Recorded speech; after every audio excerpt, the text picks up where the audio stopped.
ये भूत प्रेत पिशाच के गुरुदेव एक भय की अवस्था भी होती है या मानसिक रूप से भी इस तरह से अंदर से कुछ कुछ लोग तो रहते ऐसा हैं? भी होता है, जैसे इंजेक्शन खाली वाला, पकड़ के खींचेंगे तो जितना खींचेंगे उतना द्रव ऊपर की ओर चढ़ेगा ना, जी दवा। जी। अच्छा, तो इसी ढंग से कभी कभी ऐसा होता है कि कोई व्यक्ति बहुत अधिक भयभीत हो जाता है या शोकग्रस्त हो जाता है, तो उसके निम्न देश के प्राण किसी किसी के नाभि में अथवा हृदय में आकर के केंद्रित हो जाते हैं। तो जिन भागों से उसका प्राण हट चुका है उन भागों में ऐसी नकारात्मक ऊर्जाएं भर जाती हैं जो उसके लिए बहुत हानिप्रद होती हैं।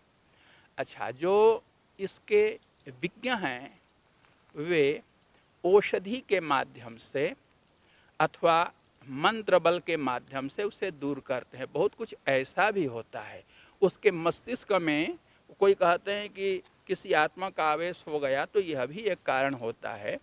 तो यह जो दूर किया जाता है उसमें भी योग बल आवश्यक है। मंत्र बल बिना योग बल का अधूरा है। अधूरा है। मंत्र, वैसे तो कहा गया है ना मंत्रमक्षरम कश्चित नहीं द्रव्य मनौषधम ना योग्य पुरुष कश्चित योक्ता तत्र सुदुर्लभ। ऐसा कोई वर्ण नहीं है जो मंत्र का कार्य न करे। ऐसी कोई वस्तु नहीं है, कंकड़ पत्थर भी, जो विपत्ति यंत्र घात सब औषधि है। ऐसे ही हर पुरुष में कुछ न कुछ योग्यता है, परंतु योग्यता तत्र सुदुर्लभ, उसको पहचान करके उपयोग करने वाला वो यही दुर्लभ दुर्लभ है। तो और यही वो अभी कर रहे हैं इस समय हो अगर हो धीरे। हो यही बात है। तो उसमें ये देखिए, मंत्र में आत्मबल को उड़ेला जाता है। जैसे चाशनी में बूंदिया छान छान जी के डालते हैं जी और गुरु उसमें माधुर्यपन आ जाता जी है, गुरु इसी प्रकार से जो मंत्र हैं, शब्द हैं, उनमें अपने आत्मबल को उड़ेला जाता है। जी गुरु जो जितना अपने आत्मबल को उड़ेल सकेगा उसका मंत्र उतना ही प्रभावी प्रभावी होगा। होगा।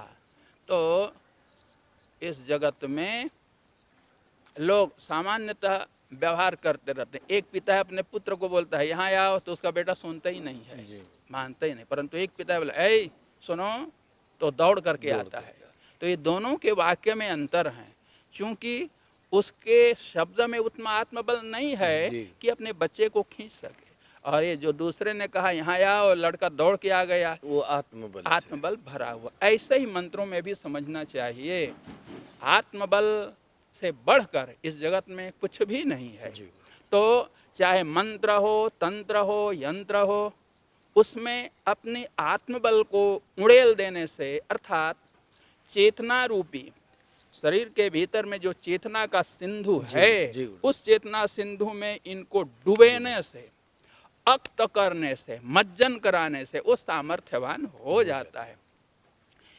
और इसको जो लोग नहीं समझते हैं वही जी लोग इसकी निंदा करते हैं। उसने अपने मन को तो बस में कर नहीं सका, जी गुरु और जिसने अपने मन को बस में करके वो सिद्धि प्राप्त कर ली, उस पर आक्षेप करते हैं। तो इसलिए हमारे देश में ये सब पदार्थ है, शास्त्रों में भी इसका वर्णन है।